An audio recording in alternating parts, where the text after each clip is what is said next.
नमस्कार दोस्तों, सबसे पहले तो आपका बहुत बहुत स्वागत है हमारे टीचिंग प्लेटफॉर्म पे। आपके पास फिर से एक बार सुनहरा मौका आ गया। आपको फिर से ध्यान रखिए, फिर से आपको 30% तक का ऑफ मिल गया है अनअकैडमी सब्सक्रिप्शंस पे, जो कि बहुत इंपॉर्टेंट क्यों है आपके लिए? क्योंकि आपके एसएससी के एग्जामिनेशन हैं, प्लस अभी आपके पीटी के एग्जामिनेशन में है, दिल्ली पुलिस के भी एग्जामिनेशन है। उसमें ज़्यादा दिन नहीं है, 4 से 5 दिन आपको।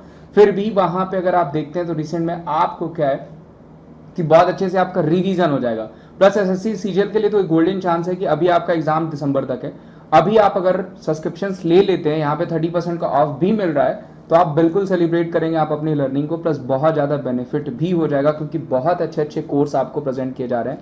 प्लस एसएससी के वो सारे नोट्स आपको प्रेजेंट किए जा रहे हैं जिनको आप घर पे बैठकर रिवीजन, क्लासेस तो देखेंगे, क्लासेस के बाद आराम से आप रिवीजन भी कर सकते हैं, जिसको चैप्टर वाइज प्रैक्टिस क्वेश्चंस बनाए गए हैं। कहीं से भी आप देख सकते हैं, जाहिर से बात ऑनलाइन लर्निंग कहीं से भी कर सकते हैं। उसके बाद आप अपने सेशंस को रिवाइज भी कर सकते हैं। तो हार्ड कॉपी नोट्स भी अवेलेबल है आइकॉनिक लर्नर्स के लिए, ठीक है। और आप कैसे ऐसे नोट्स पा सकते हैं? सेल्फ स्टडी टैब पे जाना है आपको, नोट्स टैब पे जाना है, डिजायर टॉपिक पे जाना और स्टार्ट कर देना है लर्निंग को, यानी जो भी आपके डिस्कशन टॉपिक है उसको स्टार्ट कर देना। प्लस आपको प्रॉपर डिस्कशन भी मिलेगा, ध्यान रखिएगा, आपको प्रॉपर डिस्कशन भी मिलने वाला है। उसके अलावा आगे बढ़ते हैं, आपको और चीज़ों के, एक सेकंड, हाँ, और चीज़ों के बारे में बता देता हूँ। टॉप एजुकेटर्स की तरफ से टॉप बैचेस मिलेंगे आपको। सारे एजुकेटर्स बहुत टॉप क्लास के, आप सबको ही जानते हैं। इंडिया के टॉप एजुकेटर्स की तरफ से टॉप बैचेस मिलेंगे, टॉप गाइडेंस मिलेगी। Plus all India rankers batch SSC 2020-23 exams को ध्यान में रख करके बनाया गया है। नया जो आपका पैटर्न आया है एसएससी सीजीएल का, उसको ध्यान में रख करके बनाया गया है। सिलेक्शन का संकल्प बैच भी ध्यान में रख करके बनाया गया है। सारे टॉप एजुकेटर्स उसमें भी हैं।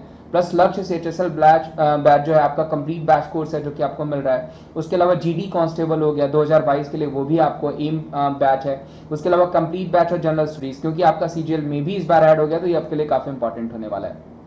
उसके अलावा कोई भी डाउट्स हैं, अगर आपको किसी भी तरीके का डाउट्स हैं तो आप डाउट पूछ सकते हैं। डाउट के लिए करना क्या, आपको डाउट और सोल्यूशन बॉक्स पे जाना है, आज का डाउट करना है, वहां पे स्क्रीनशॉट, प्रिंटेड कंटेंट, जो भी आपको डाउट है किसी भी तरीके के फॉर्म में आप भेज सकते हैं। जो भी टॉपिक सब्जेक्ट होगा उसके अंडर में भेज सकते हैं, और आप जो है लैंग्वेज भी सेलेक्ट कर लेंगे वहां पे, और तुरंत आपको डिस्कशन डिटेल्स वहां पे मिल जाएगी एजुकेटर्स की तरफ से। तो ये सारे फायदे आपको बहुत ज्यादा बेनिफिट पहुंचाने वाले हैं। प्लस सब्सक्रिप्शन के लिए करना है कि आपको विमलेस@14 कोड यूज करना है, VIMLESH@14, जो कि मैं डिस्क्रिप्शन बॉक्स में भी दे दूंगा। प्लस आइकॉनिक के लिए भी आपको वही सेम कोड यूज करना है, VIMLESH@14, ठीक है। तो इन सब का फायदा आप जरूर उठाएं, आपको बहुत अच्छा मौका मिला। ये 30% का ऑफ आपको बार बार नहीं मिलेगा, इसका जरूर फायदा उठाएं। प्लस बैच कोर्सेज में अगर अभी से लग जाएंगे तो आपकी तैयारी जो है वो बिल्कुल मजबूत हो जाएगी, और बहुत अच्छे अच्छे बैच कोर्सेज भी आपके लिए चलाया जा रहा है। तो उम्मीद करता हूं इसमें खुद को एनरोल कर लेंगे, और मेरी भी plus classes, special free classes भी देखेंगे। थैंक यू सो मच, मिलते हैं हम आपको अगली क्लास। नमस्कार, स्वागत है आप सभी का शिक्षा सिटी के यूट्यूब चैनल में। दोस्तों, जैसा कि आप सभी को पता है, हम 1000 महत्वपूर्ण प्रश्नों की सीरीज चला रहे हैं भारतीय राज्य व्यवस्था की। इस सीरीज में आज हम पार्ट 3 को कवर करेंगे।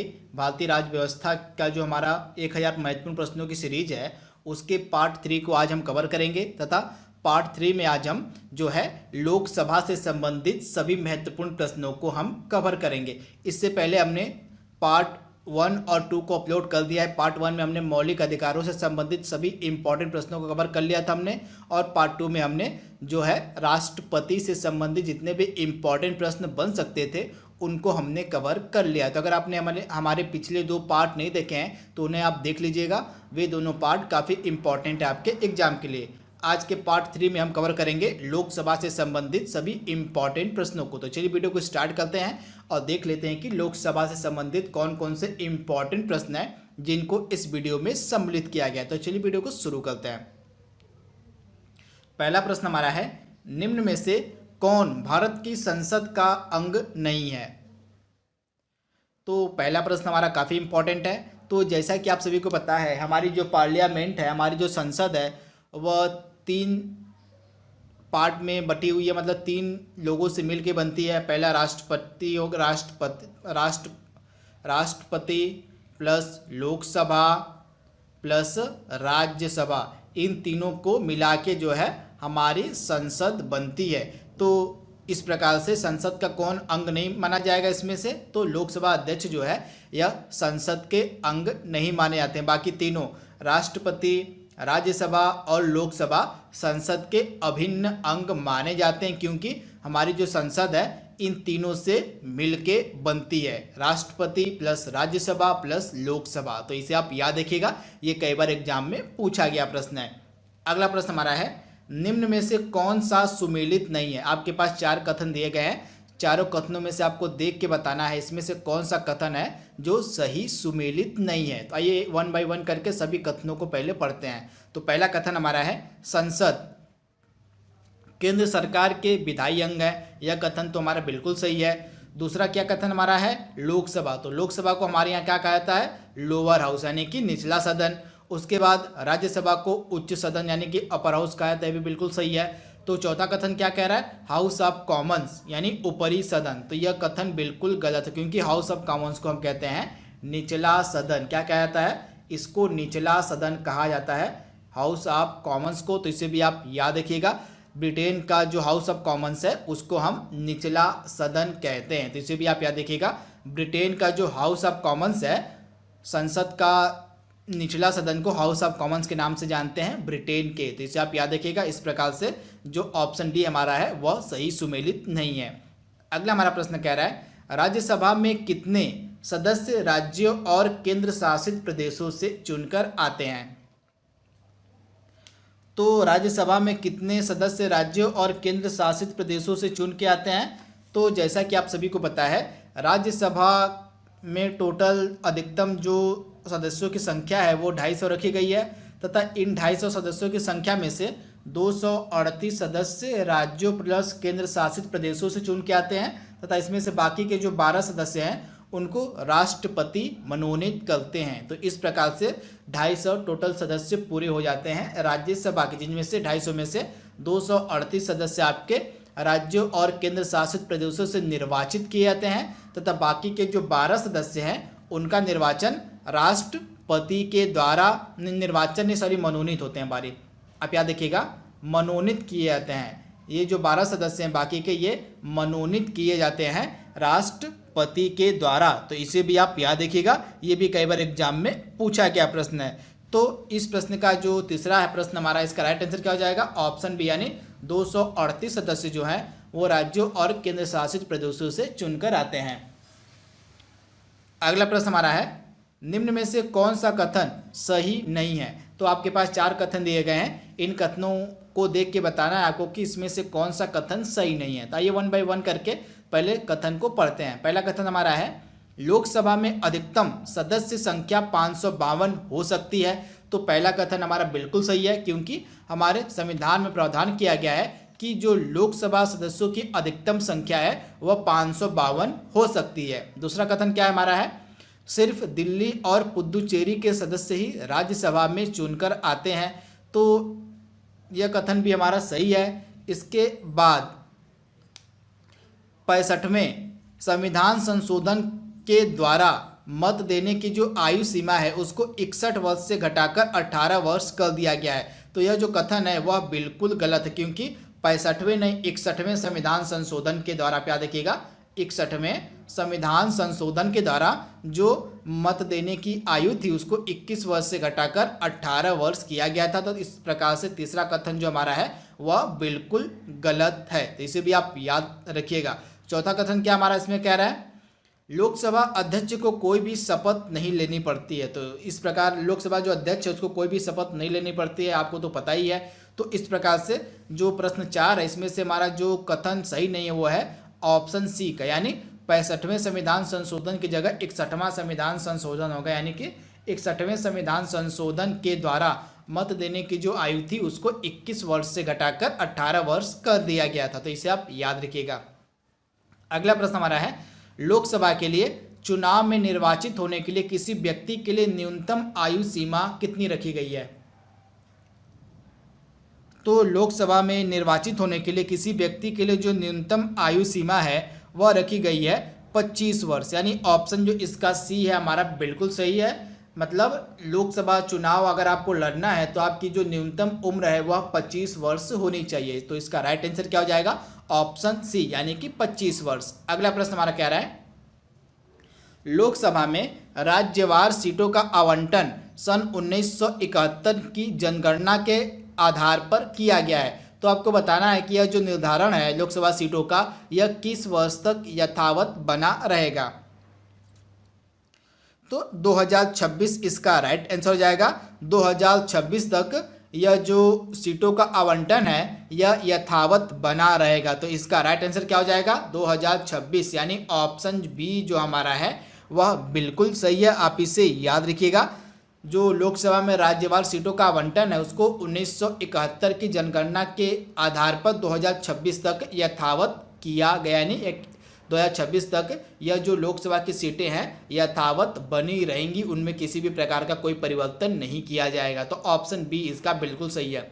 अगला प्रश्न हमारा है, भारत के संविधान में निर्धारित किए गए लोकसभा में सदस्यों की संख्या अधिकतम हो सकती है। तो लोकसभा सदस्यों की जो संख्या है वह अधिकतम कितनी हो सकती है? तो 552, यानी ऑप्शन जो बी है इसका ऑप्शन जो सी है इसका बिल्कुल सही है। लोकसभा सीटों मतलब लोकसभा सदस्यों की जो अधिकतम संख्या है, मैक्सिमम मेंबर्स हो सकते हैं लोकसभा में कितने? तो 552 मैक्सिमम मेंबर हो सकते हैं लोकसभा में। तो इसे आप याद रखिएगा।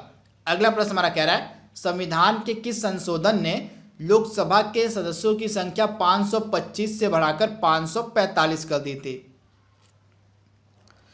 तो 31वां संविधान संशोधन किया गया था 1971 में। तो इसे आप याद रखिएगा। हमारे संविधान में 31वां संविधान संशोधन किया गया था 1973 में, तथा इसी 31वें संविधान संशोधन के माध्यम से लोकसभा सदस्यों की जो संख्या है उसको 525 से बढ़ाकर 545 कर दिया गया था। तो इसका जो राइट आंसर है आपका हो जाएगा कितना? तो ऑप्शन ए यानी कि 31। तो इसे आप याद रखिएगा। यह ऑप्शन ए जो हमारा है बिल्कुल सही है, 31वां संविधान संशोधन 1973 के द्वारा। तो इसे आप याद रखिएगा। अगला प्रश्न हमारा है, भारत के संविधान में अनुच्छेद 82 के अनुसार लोकसभा की सीटों का राज्यों के मध्य आवंटन किस जनगणना के आधार पर किया गया है? तो वर्तमान टाइम में जो राज्यों के मध्य लोकसभा की सीटें आवंटित की गई हैं तो वो किस जनसंख्या के आधार पर आवंटित की गई हैं? तो जैसा कि मैंने आपको बताया था 1971 की जनगणना के आधार पर जो है वर्तमान में लोकसभा सीटों का आवंटन किया गया है। तो इसका राइट आंसर क्या हो जाएगा? Option B. 1971 की जनगणना के आधार पर जो है लोकसभा की सीटों का राज्यों के मध्य आवंटन किया गया है प्रेजेंट टाइम में, तथा यह जो राज्यों के मध्य लोकसभा की सीटों का आवंटन है यह 2026 तक यथावत बना रहेगा। तो इसे आप याद रखिएगा। अगला प्रश्न हमारा कह रहा है, लोकसभा में राज्यों को किस आधार पर सीटें आवंटित की जाती हैं? तो लोकसभा में राज्यों को किस आधार पर सीटें आवंटित की जाती हैं? तो उनकी जनसंख्या के आधार पर। किसके आधार पर? तो राज्यों की जनसंख्या के आधार पर राज्यों में लोकसभा की सीटें आवंटित की जाती हैं। तो इस प्रश्न का राइट आंसर हो जाएगा ऑप्शन ए, पॉपुलेशन यानी कि जनसंख्या के आधार पे। अगला प्रश्न हमारा कह रहा है, किस राज्य में लोकसभा में अनुसूचित जाति तथा जनजाति के लिए आरक्षण का कोई भी प्रावधान नहीं है? तो किस राज्य में लोकसभा में अनुसूचित जाति तथा जनजाति के लिए आरक्षण नहीं है? तो वह कौन सा राज्य है? तो उपयुक्त सभी, यानी अरुणाचल प्रदेश, जम्मू कश्मीर और मेघालय, यहाँ पे जो है यहाँ की लोकसभा में अनुसूचित जाति और जनजाति के लिए आरक्षण की व्यवस्था नहीं है। तो इस प्रश्न का राइट आंसर क्या हो जाएगा? उपयुक्त सभी। अगला हमारा प्रश्न कह रहा है,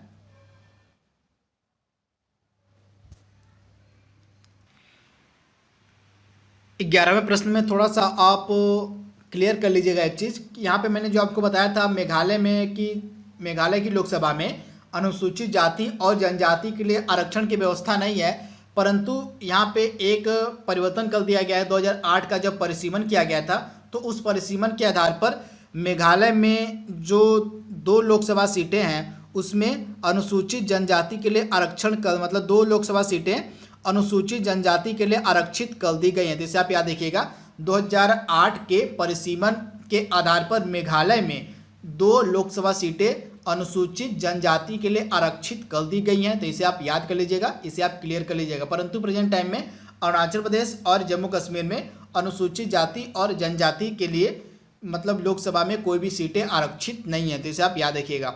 अगला हमारा प्रश्न कह रहा है लोकसभा में अनुसूचित जनजातियों के निम्न में से किस राज्य में सर्वाधिक आरक्षित सीटें हैं। तो इस प्रश्न का जो राइट आंसर हमारा क्या हो जाएगा, मध्य प्रदेश। यानी कि लोकसभा में प्रेजेंट टाइम में अनुसूचित जनजातियों के लिए सबसे अधिक सीटों का जो आरक्षण है वह मध्य प्रदेश की लोकसभा में, यानी ऑप्शन जो सी है इसका बिल्कुल सही है। मध्य प्रदेश की लोकसभा में अनुसूचित जातियों के लिए जो है सर्वाधिक सीटें आरक्षित की गई हैं। तो इस प्रश्न का राइट आंसर क्या हो जाएगा, ऑप्शन सी, यानी मध्य प्रदेश की लोकसभा में अनुसूचित जनजातियों के लिए जो है सबसे अधिक सीटें आरक्षित की गई हैं वहां की लोकसभा में। तो इसे आप याद रखिएगा। अगला प्रश्न हमारा कह रहा है लोकसभा में आंग्ल भारतीय समुदाय से सदस्य मनोनीत करने की शक्ति किसके पास है। तो लोकसभा में जो आंग्ल भारतीय समुदाय के सदस्य मनोनीत किए जाते हैं, तो जो आंग्ल भारतीय समुदाय के सदस्य लोकसभा में मनोनीत किए जाते हैं तो वो किसके द्वारा मतलब कौन मनोनीत करता है यह आपको बताना है।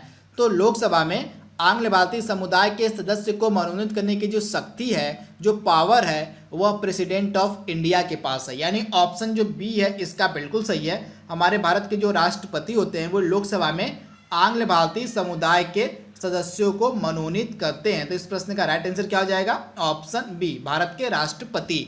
अगला प्रश्न हमारा कह रहा है राज्य विधानसभाओं में आंग्ल भारतीय समुदाय के लिए प्रतिनिधित्व का प्रावधान भारत के संविधान के किस अनुच्छेद द्वारा किया गया है। तो राज्य विधानसभाओं में आंग्ल भारतीय समुदाय के लिए प्रतिनिधित्व का जो प्रावधान है भारत के संविधान के किस अनुच्छेद के तहत किया गया है, तो अनुच्छेद 333। तो इसका राइट आंसर क्या हो जाएगा, ऑप्शन डी, अनुच्छेद 333 के तहत राज्य विधानसभाओं में आंग्ल भारतीय समुदाय के लिए प्रतिनिधित्व का प्रावधान किया गया है। तो इस प्रश्न का राइट आंसर क्या हो जाएगा, अनुच्छेद 333। अगला प्रश्न हमारा कह रहा है भारत का राष्ट्रपति लोकसभा में कितने आंग्ल भारतीय समुदाय के सदस्यों को मनोनीत करता है। सुपर इंपॉर्टेंट प्रश्न। तो हमारे प्रेसिडेंट ऑफ इंडिया जो होते हैं वे लोकसभा में कुल कितने आंग्ल भारतीय समुदाय के सदस्यों को मनोनीत करते हैं, तो 2। तो इसका राइट आंसर क्या हो जाएगा, ऑप्शन डी, यानी आंग्ल भारतीय समुदाय के 2 सदस्यों को मनोनीत किया जाता है भारत के राष्ट्रपति के द्वारा। कहाँ पे, तो लोकसभा में। तो इसका राइट आंसर क्या हो जाएगा, ऑप्शन डी, यानी कि 2 सदस्यों को। अगला प्रश्न हमारा कह रहा है लोकसभा को कार्यकाल पूरा होने से पहले भंग किया जा सकता है। तो इस प्रश्न का राइट आंसर हो सकता है किसके द्वारा। तो पहला ऑप्शन हमारा राष्ट्रपति द्वारा स्वविवेक से, या प्रधानमंत्री द्वारा स्वविवेक से, या लोकसभा अध्यक्ष द्वारा स्वविवेक से, या प्रधानमंत्री की सिफारिश पर राष्ट्रपति के द्वारा। तो इस प्रश्न का हमारा राइट आंसर हो जाएगा लोकसभा को कार्यकाल पूरा होने से पहले भंग किया जा सकता है प्रधानमंत्री की सिफारिश पर राष्ट्रपति के द्वारा। तो इस प्रश्न का राइट आंसर क्या हो जाएगा, ऑप्शन डी, यानी इस प्रश्न का राइट आंसर क्या है, ऑप्शन डी, यानी कि प्रधानमंत्री की सिफारिश पर राष्ट्रपति के द्वारा लोकसभा को कार्यकाल पूरा होने से पहले ही भंग किया जा सकता है। तो ऑप्शन डी इसका बिल्कुल सही है। अगला प्रश्न हमारा कह रहा है लोकसभा में कम से कम कितने सत्र बुलाए जाते हैं। तो लोकसभा में कम से कम एक वर्ष में कितने सत्र बुलाए जाते हैं, तो वर्ष में 2 बार, यानी ऑप्शन जो इसका है बी हमारा बिल्कुल सही है। लोकसभा के जो सत्र हैं वो वर्ष में 2 बार बुलाए जाते हैं। तो इस प्रश्न का राइट आंसर क्या हो जाएगा, ऑप्शन बी, यानी वर्ष में 2 बार। तो इसे आप याद रखिएगा। अगला प्रश्न हमारा कह रहा है लोकसभा का कोरम कुल सदस्य संख्या का कितना होता है। तो लोकसभा का जो कोरम है वह कुल सदस्य संख्या का कितना होता है, तो 1/10वां हिस्सा। तो इसका राइट आंसर क्या हो जाएगा, ऑप्शन डी, लोकसभा का जो कोरम होता है कुल सदस्य संख्या का 1/10वां हिस्सा होता है। तो आप इसे याद रखिएगा। ऑप्शन जो इसका डी है हमारा बिल्कुल सही है। अगला प्रश्न हमारा कह रहा है लोकसभा में वर्तमान सदस्य संख्या क्या है। तो प्रेजेंट टाइम में आपसे पूछा जा रहा है कि प्रेजेंट टाइम में लोकसभा में कितने सदस्य संख्या है।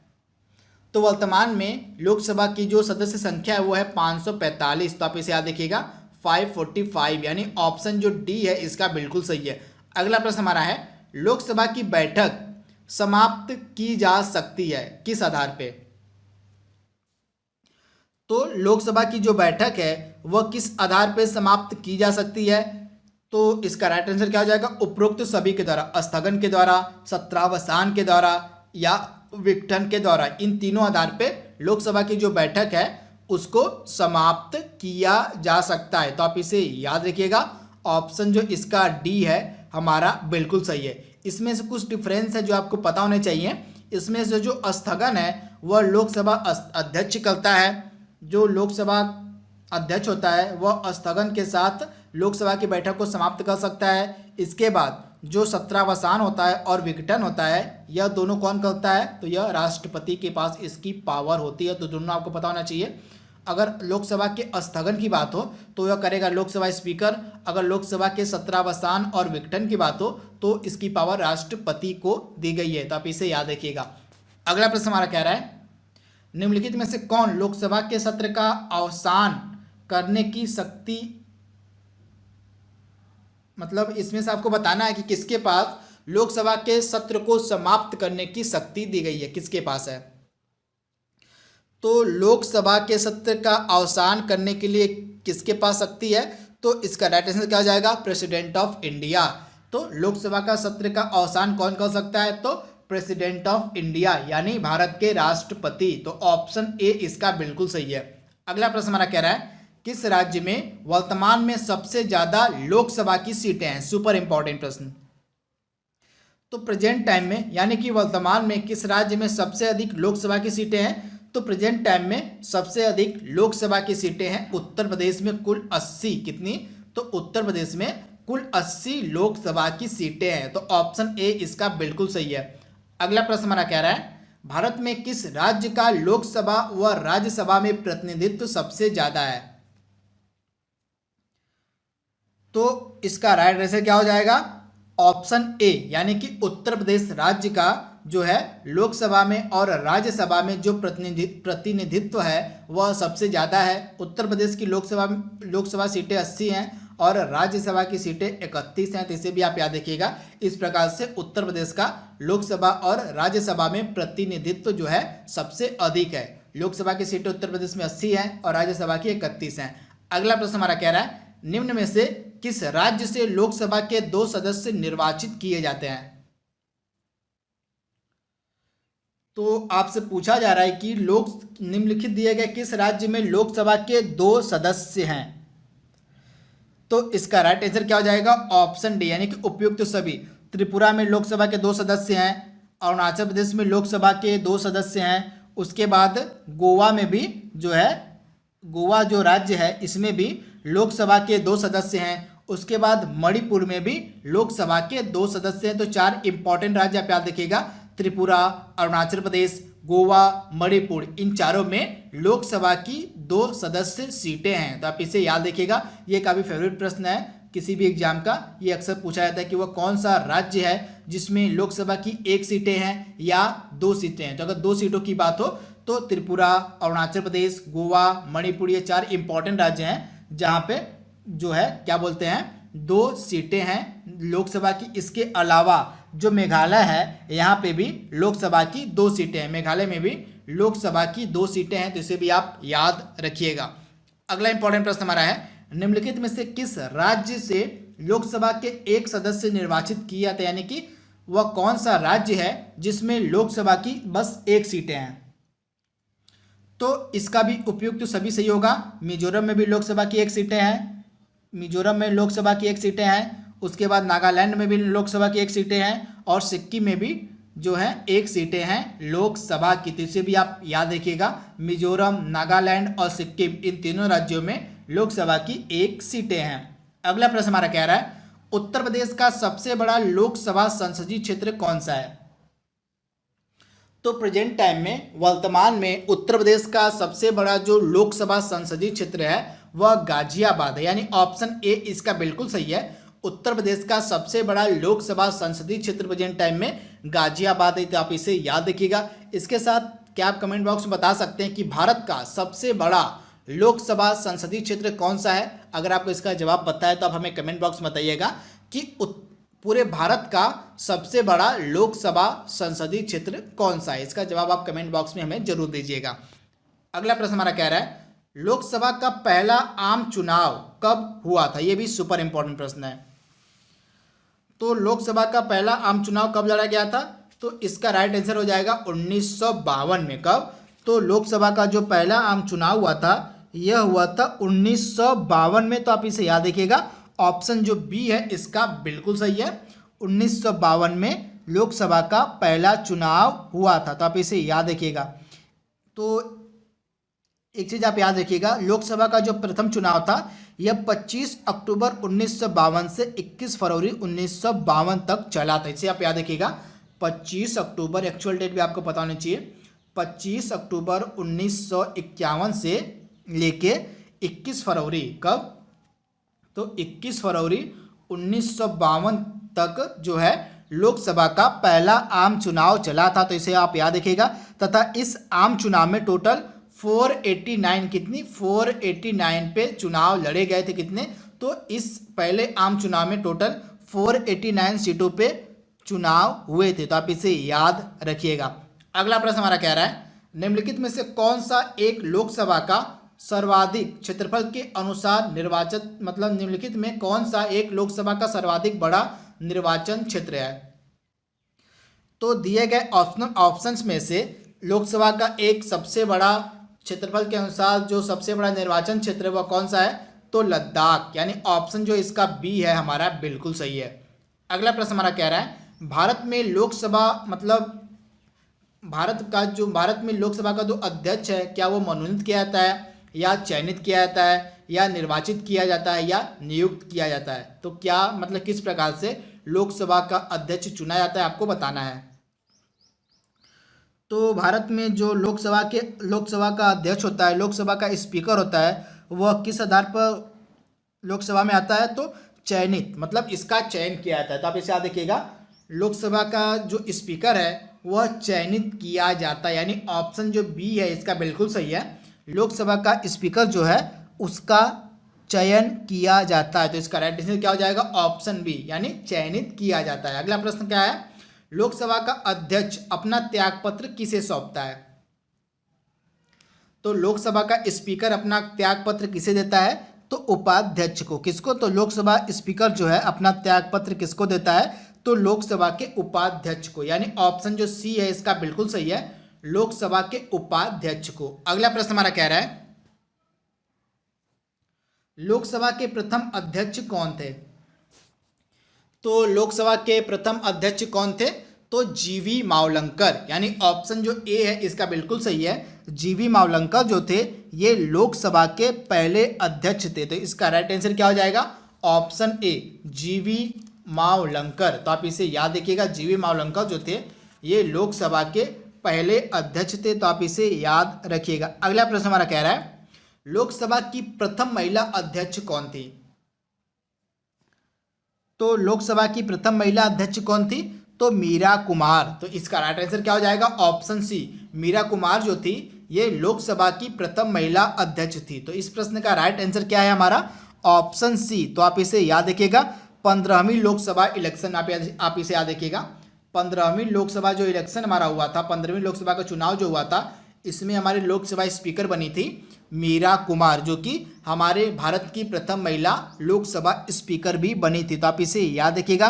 15वीं लोकसभा का चुनाव कब हुआ था? तो जून 2009 में। तो आप इसे याद रखिएगा, जून 2009 में 15वीं लोकसभा का चुनाव हुआ था तथा उस समय हमारे लोकसभा स्पीकर बनाई गई थी मीरा कुमार। तथा इसके बाद जो 16वीं लोकसभा का इलेक्शन हुआ था, 16वीं लोकसभा का इलेक्शन जो 2014 में हुआ था, आप इसे याद रखिएगा, 16वीं लोकसभा का इलेक्शन जो 2014 में हुआ था, इसमें भी एक महिला लोकसभा स्पीकर बनी थी जिनका नाम था सुमित्रा महाजन। तो आप इसे याद रखिएगा, 16वीं लोकसभा का इलेक्शन जो 2014 में हमारा हुआ था उसमें हमारी लोकसभा स्पीकर बनी थी सुमित्रा महाजन। तो इसे भी आप याद रखिएगा।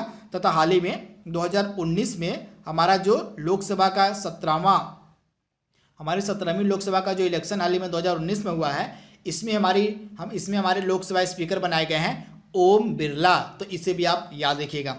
अगला प्रश्न हमारा कह रहा है वर्ष 2019 में कौन सा लोकसभा चुनाव संपन्न हुआ? जैसा कि मैंने आपको बताया हाल ही में, तो वर्ष 2019 में कौन सा लोकसभा चुनाव संपन्न हुआ है? तो 17वां, यानी ऑप्शन जो बी है इसका बिल्कुल सही है। वर्ष 2019 में हाल ही में 17वां लोकसभा चुनाव संपन्न हुआ है, जिसमें एनडीए की जो पार्टी है उसको जीत हासिल हुई है। अगला प्रश्न हमारा है 2019 लोकसभा चुनाव कुल कितने सीटों पर हुआ था? तो 2019 यानी 17वीं लोकसभा का जो चुनाव है कुल कितनी सीटों पर लड़ा गया था? तो 543 सीटों पे, यानी ऑप्शन जो सी है इसका बिल्कुल सही है। अगला प्रश्न हमारा कह रहा है वर्तमान में लोकसभा स्पीकर हमारे कौन है?